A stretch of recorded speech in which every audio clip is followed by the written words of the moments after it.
So you have a Coldcard Mark IV, but lo and behold, a pretty new item has arrived at your doorstep, the Coldcard Q, and you're wondering, well, do I need to set up a brand new seed for this device, or can I use the old one with it? Well, the answer is you can use the old one with it, and you can do it in an efficient way by not only copying over the seed, but actually copying all of the settings from your original Coldcard using the clone function. Today, we're going to learn exactly how to do that, how to clone your old Mark IV onto a brand new shiny Coldcard Q. I am Ben with the BTC Sessions. This is your daily session.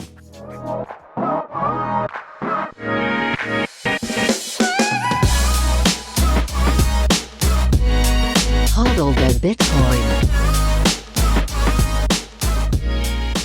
If you are doing this or any of the other tutorials on the channel and you're finding you need a little bit of extra help, you need some hand-holding, you can feel free to reach out to me at my website, btcsessions.ca, and you can book me there for one-on-one private education sessions. Shout out to sponsors of the show, hodlhodl.com. If you're buying Bitcoin and you have priorities that include peer-to-peer trading, instant self-custody, and no KYC, this is a great place to be. You can sign up with nothing more than an email address. Once you're there and once you're in, you choose your currency, payment method, and an amount, and you can start viewing offers immediately. They also have peer-to-peer lending with no rehypothecation. Check them out at the links down below. Now, of course, we're covering CoinKite in this video. I'm going to let the video speak for itself, but if you are interested in picking up anything CoinKite, including the Q, maybe you want to clone your old Mark IV and get something new and shiny, then you can head over to coinkite.com and use code BTC Sessions at checkout for a nice discount. Now, backups are also very important, and Seedor has one of the most beautifully designed and robust options on the market for getting your seed in solid steel. As a disc and capsule design, it comes in full sets that give you 1 or 2 seeds and capsules to stamp out everything. And it's going to protect your seed phrase or the keys to your money from the elements, fire, water, corrosion, all of that. You can check them out at seedor.io. I have links down below for the best shipping options for you. And you can also check out my video on how to use them. Seedor. They kick ass. Of course, Nunchuk, they have you covered when it comes to assisted multisig. What this is an app on your phone where you can set up a multisig vault with things like the tap sign or the Coldcard and plenty of other hardware options. Once it's set up, you have a multisig vault in which your funds are secured and you have baked in inheritance planning so that your Bitcoin can get to your next of kin if anything should happen to you. And one of my favorite parts about the whole thing is it's no KYC. You don't need to give out your private information to set it up and have it work for you. You can check them out at nunchuk.io. And final shout out of the day to Start9, your sovereign computing solution. These guys have plug and play devices for you to host not only your Bitcoin stack, but your digital life. So you can run these devices and run things like your Bitcoin Core node, your Lightning node, mempool.space, Join Market. You can also run things like files, passwords, photos, Nostr relays and clients, AI tools that are not censored. Plenty of awesome things you can do with these. They have devices that range from entry level all the way up to what I'm running, which is the Start9 Server Pure. You can check them out at start9.com. And if you are looking at the Pure model, then you can use my code BTC Sessions with a little plus sign behind it, and that'll give you 18% off. And with that, let's dive into today's tutorial. Let's start now with prerequisites. What are you going to need to know in order to successfully navigate this tutorial? Well, number one, this is going to be going on the assumption that you had a previous Coldcard and you're looking to upgrade from it. And we're going to be utilizing the clone function on the Coldcard in order to do so. And this is assuming that you're going to be upgrading to the Q. However, the flow would be the same if you were upgrading from, say, a Mark III to a Mark IV, which looks basically the same. But the idea is you can transfer all data from the original device into the new device in a secure way. So what are you going to need? Number one, you're going to need the original Coldcard. Number two, you're going to need an SD card, a micro SD card. That has to be 64 gigabytes or lower. So it can't be like a huge, 128 or 256. It can't be like a super large card. Otherwise, it'll be difficult for this thing to read it. And then you need a Coldcard Q. Now, the other thing in terms of prerequisites is so I only have the one device right now. I have pre-ordered some others that are coming, but I'm going to be doing this from the perspective of this device has gotten through the initial setup in that it has a pin on it right now. So it has a pin on it, but it doesn't have any seed words or anything like that. So if you want to know how to get through the initial setup and set up your PIN, you can look at my previous Coldcard videos on the Q specifically. I have them linked in the show notes down below. But other than that, I think you should be golden. The other thing that we'll be using, which you may already be using if you're already on a Coldcard Mark IV, and that is Sparrow Wallet for desktop. It's my go-to desktop wallet to manage pretty much everything. So if you want to check that out, I have a full tutorial on it linked in the show notes too. So with that, we're going to dive into getting our Coldcards cloned. So again, you're going to need your devices, you're going to need an SD card, and you're going to need obviously a power source for the original Coldcard. So you're going to need to plug that into a battery or into an outlet or whatever power source you may have. So let's get ourselves going. Okay, so I've got my materials here on the desk ready to go. The Coldcard Q is currently logged in, so I've already put in my PIN, and we're on the main menu without a seed already set up. So I see I have options for new seed words or import existing. We're going to go down to import existing, and we're going to hit enter. At this point, we're going to scroll down until we see clone Coldcard, and we're going to select that option.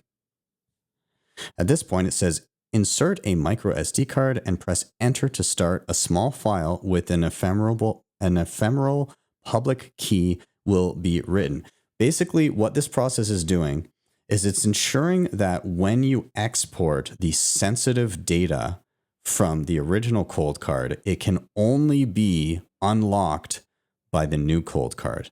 Because when you think about it, you don't want just seed material sitting out around like on a naked SD card that anybody could access later. You want it encrypted, and it can only be decrypted by the destination Coldcard. So that's what's happening right here. So there are two SD card slots. Doesn't matter which one you use. I'm just going to use the top one by default.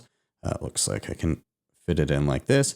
And yes, it will be out the side like that. That is how it goes. So it's now in. I'm going to hit enter. Okay, it says keep power on this Coldcard and take the micro SD card to the source Coldcard. Select advanced/tools, backup, and clone Coldcard to write to the card. Bring that card back and press enter to complete the clone process. So what I need to do now is I need to take this SD card out, and I need to get power to this old Coldcard and log in. So we'll get this up and running. We'll put in the PIN to this dummy Coldcard that I've been using for tutorials for ages. All right. Okay, and just so you know, that flicker is the refresh rate on the filming, not the actual Coldcard flickering. All right. So we're going to go down to advanced/tools, and we are going, as it directs on the Coldcard Q, we're going to backup and then clone Coldcard. So the top option, and then clone Coldcard down at the bottom. We'll select that. It says start this process on the other Coldcard, which will write a file onto the micro SD card as the first step. Insert that card here and try again. So I have an existing SD card that was in there, but I'm going to take the one that I wrote on from the queue, and I'm going to insert it here. Okay, I'm going to click Clone Coldcard again. Encrypting, so taking all of the data from this Coldcard, it is saving it onto the SD card, but encrypting it so that only the queue will be able to unlock it. Okay, done. Take this micro SD card back to the other Coldcard and continue from there. So I'll hit check mark, and I'll just X back out to the main screen. I'm good to go. Take out that SD card and let's revisit the queue. So we're back here. I'll put this back in the same slot that I did before. I think that's right. Make sure I got it correctly in there. Okay. And I can just hit enter. Decrypting. Success. Everything has been successfully restored. We must now reboot to install the updated settings and the seed. Okay, and I can just simply hit enter here, and it's going to reboot the entire device from the start. So now I can enter my PIN, 1, 2, 3, 4, 5, 6, and repeat. And just a side note, you have your anti-phishing words. Now the anti-phishing words will be the anti-phishing words of the new device, not the old one. So if you see it and it looks different from the old Coldcard, that is by design because those anti-phishing words are device specific. Okay, so don't worry that they're different.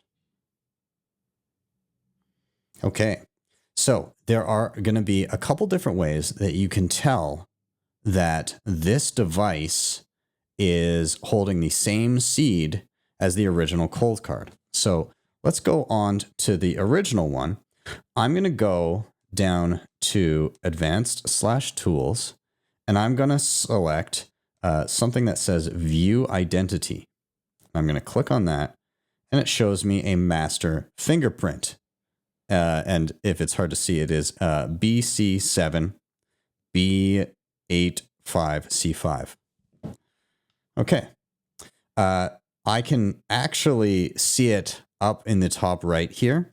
It is listed by default. Whenever you open up the queue, it'll be in the top right-hand corner. But if I really wanted to see it up close and personal, I can, again, go to advanced/tools and view identity.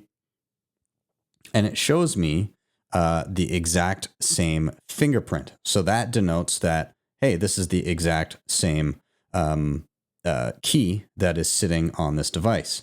So I can cancel back out of there. Now, the other thing that it does here is it also brings over any multisig wallets that I was a part of. So these are, again, just like test wallets that I had on the previous one. So those are enabled. All of those settings are back to normal. I can also go back and I should see on the other device, I had certain things enabled. I had the seed vault enabled. I can hit enter. It will let me know if I have any saved seeds or anything. There's nothing in there that I had previously done, but I did have the seed vault previously enabled. Anything that was there would be transferred over as well. Again, it will be a full clone.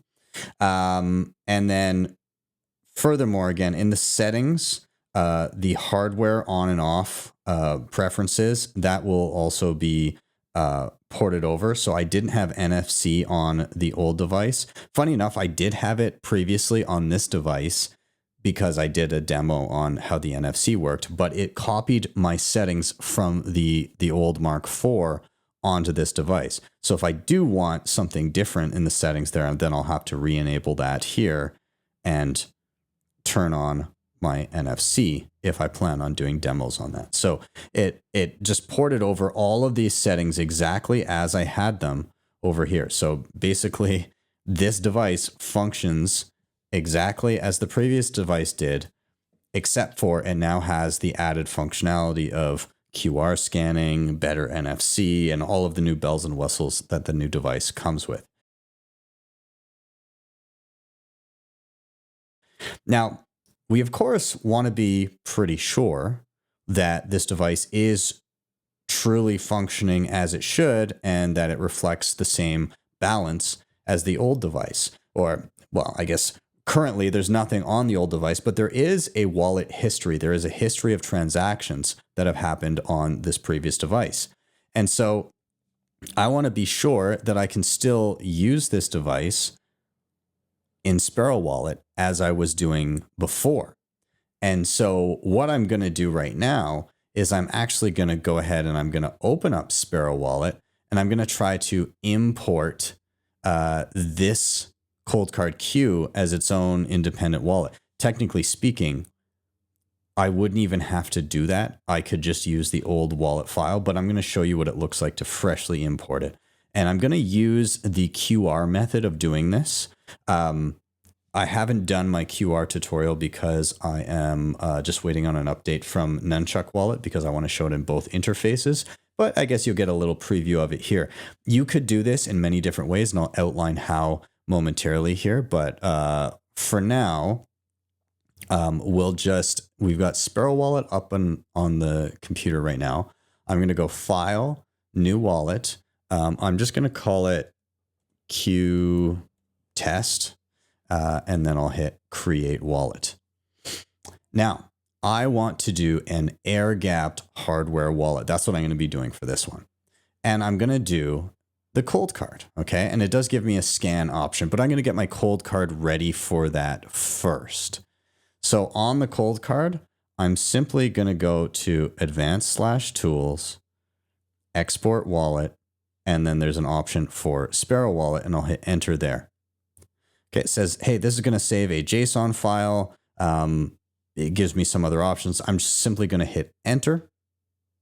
It's going to generate said file. Once it has generated, I'm going to have options for how to export it. It says I could save this to the SD card. I could save it to the virtual disk. I could do it via NFC. Or I can hit the QR button to show a QR code. So that's what I'm going to do. I'm going to hit the QR button, which is right beside the power button.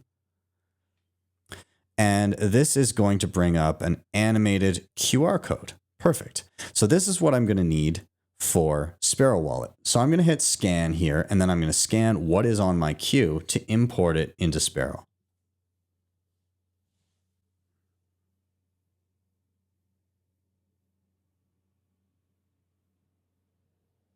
Okay, and that is all the information that I need there. It fills in basically the XPub and the master fingerprint, which I can see is the same BC7, B85, C5, same as what we saw on our devices. I'm going to hit apply. I'm not going to do a password for right now for this demo. And it will take a second, and we see the kind of loading bar down at the bottom right. And once that's done loading, it should have my transaction history and everything. So we'll go up to transactions, and lo and behold, these are all the old demo transactions that I did with my Mark IV, except for it's now my queue. So everything is accessible on the device itself here now. I can just hit cancel and back out, and that'll take me back to my original screen. But more or less, I now have the ability to interact with my exact same account, my exact same master seed that I had, but it's now all ported over to the Coldcard Q. Let's do a quick demo transaction just again to prove that this is one and the same. And I kind of want to show actually that it's possible to sign with either device, just so you're kind of certain how everything is working. So I'm going to open up another tutorial wallet that I have here in Sparrow. So I'll open up that tutorial wallet. Okay, so this one has a balance, and I'm going to send this balance over to the queue and then back. Okay, so let's just hit send. Handy little thing in Sparrow is there's a drop-down menu. You can choose any other open wallet that you have. So I'll hit Q test, and it'll auto-populate an address. If I want to check if that address is correct, I can go back over to the queue and hit receive. Ends in GY. Ends in GY. Okay, so yep, that is correct. That's one of my addresses. We'll give it a label. I'll just say I'm sending it to the queue. We'll send over the max amount, and then we'll set our fee. Bump it just a little bit. Okay, that looks good.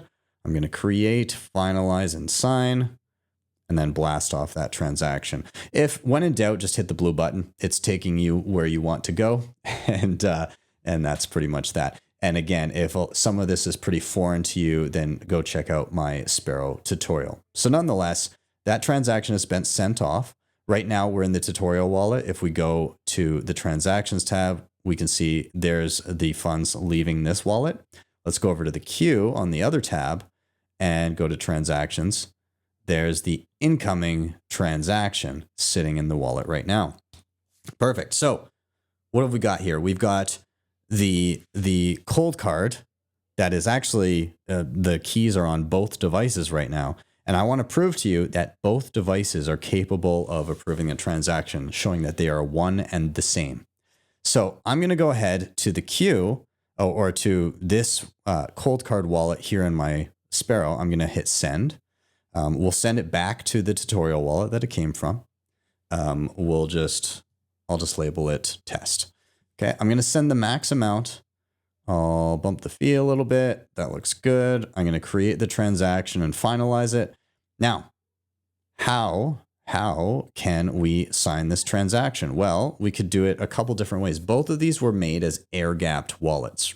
And so I can save the transaction. I do have something called virtual disk mode enabled on the Coldcard. That's why you can see it on my laptop right here.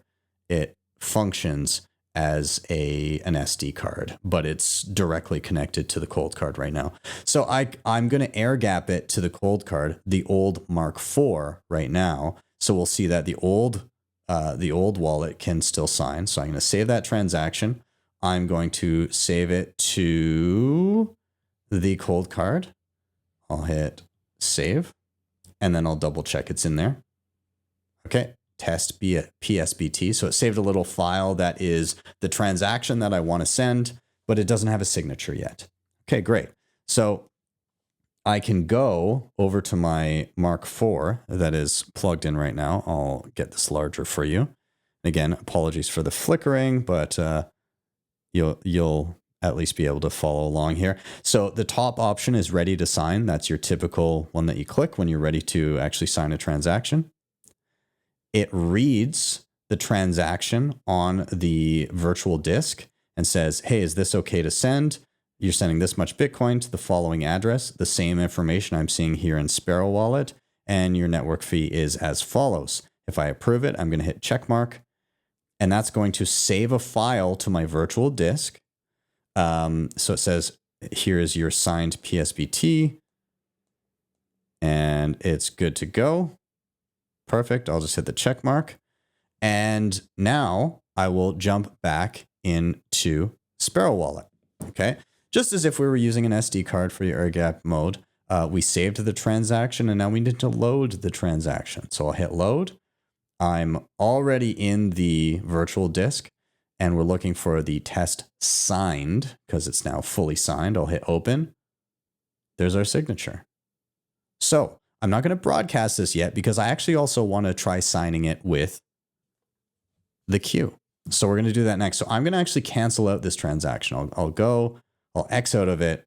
It bumps me back to my send screen and I'm going to keep all the same information here, but I'm going to hit create transaction to start it. Actually, no, I can't really do that. I'll have to X out of it and I'm going to hit clear. Okay. So let's set this up again.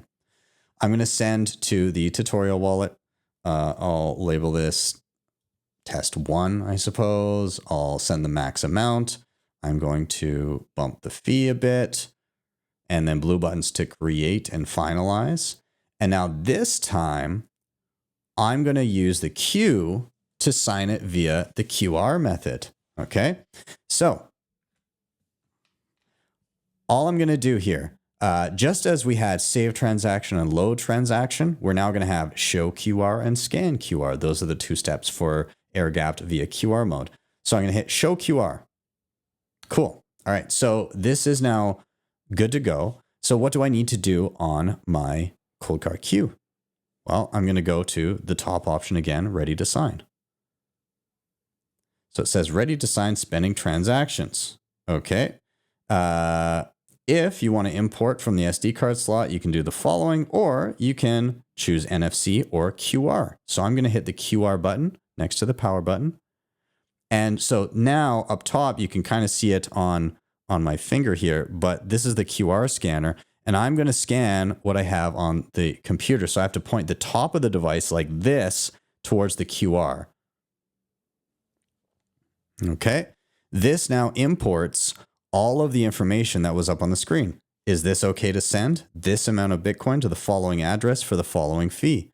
I can scroll down to see more information, any lock time information, which there is none. Enter to approve and sign, or cancel to abort. So I'm simply going to hit enter. It's generating a signature for me, and it's going to present it as a QR code. So this is all the information I need to scan in Sparrow in order to successfully send. So I'll fade over there. And now there's a blue button. As I said, blue buttons take you where you want to go. You're going to hit scan QR, and we're going to scan what is on the Coldcard Q.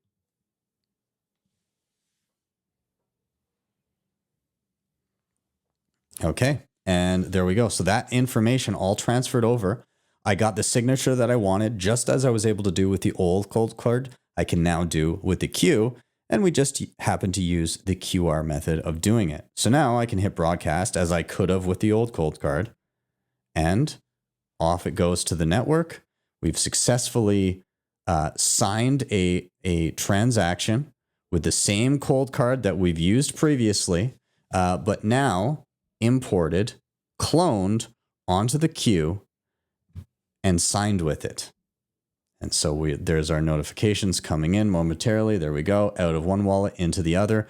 And we'll just double check everything we've done. I'm going to X out of these little tabs that we have. Tutorial wallet, incoming transaction right there. Coldcard Q, outgoing transaction right there. So there we go. My Q is now my daily driver.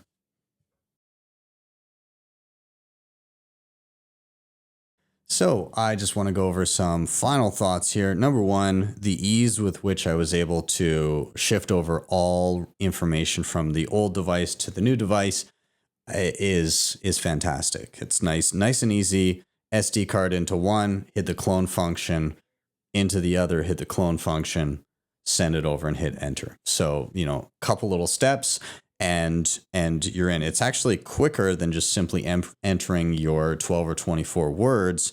Plus you get to retain all of your settings. So that's kind of the benefit that I see here. And it's a nice, easy way for people to upgrade without having to go through too much hassle. In particular, I really like that this is a mechanism which is secure. So as I was speaking about it throughout, the SD card is tied to the public key, or it's basically tied so that only this device can decrypt the information. So should you leave that SD card lying around without wiping it, well, it's not too much of a worry because it's encrypted and it can only be decrypted by your device. And so it's not sensitive data just sitting there and somebody could come across your keys. Very clever way of getting that done. The other thing I'll say, just a silly little side note, but when I was showing the SD card coming out the side there, with the old Mark IV, I would typically just leave an SD card fully plugged into it. But obviously you don't want to do that with the Q. It has storage in the back, actually, where the batteries are. There's a little slot. Actually, there's two of them along the side. So you can just plunk SD cards in there beside the batteries. And then whenever you want it, you just pull it out, put it in the side. And then when you're not using it, it's just simply in there in the backpack. So that's super convenient as well. Other than that, I've got to say I'm happy with the QR scanning. I know that wasn't the purpose of this tutorial. There will be just a full-on from scratch, set it up QR code scanning tutorial, air-gapped method. And as I alluded to, I'm just waiting on Nunchuk's update so that they have support, because I want to show it across both. I want to show it on mobile and I want to show it on the desktop, but I guess you got a little preview of it today just with a demo transaction, but stay tuned for that. And if there are gaps to fill in that you are uncertain about the Coldcard Q or previous Coldcards or Sparrow or whatever it may be, please, again, I do encourage you to check in the show notes, because I will have linked every other tutorial that may be relevant to you to fill in said gaps.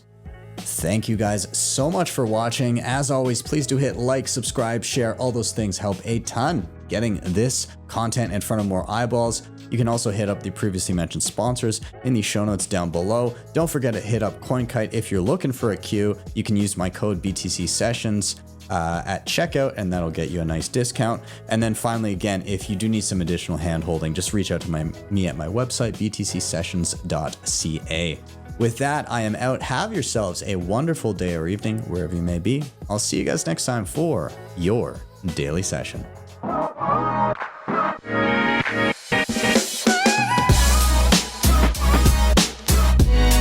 Hodl the Bitcoin.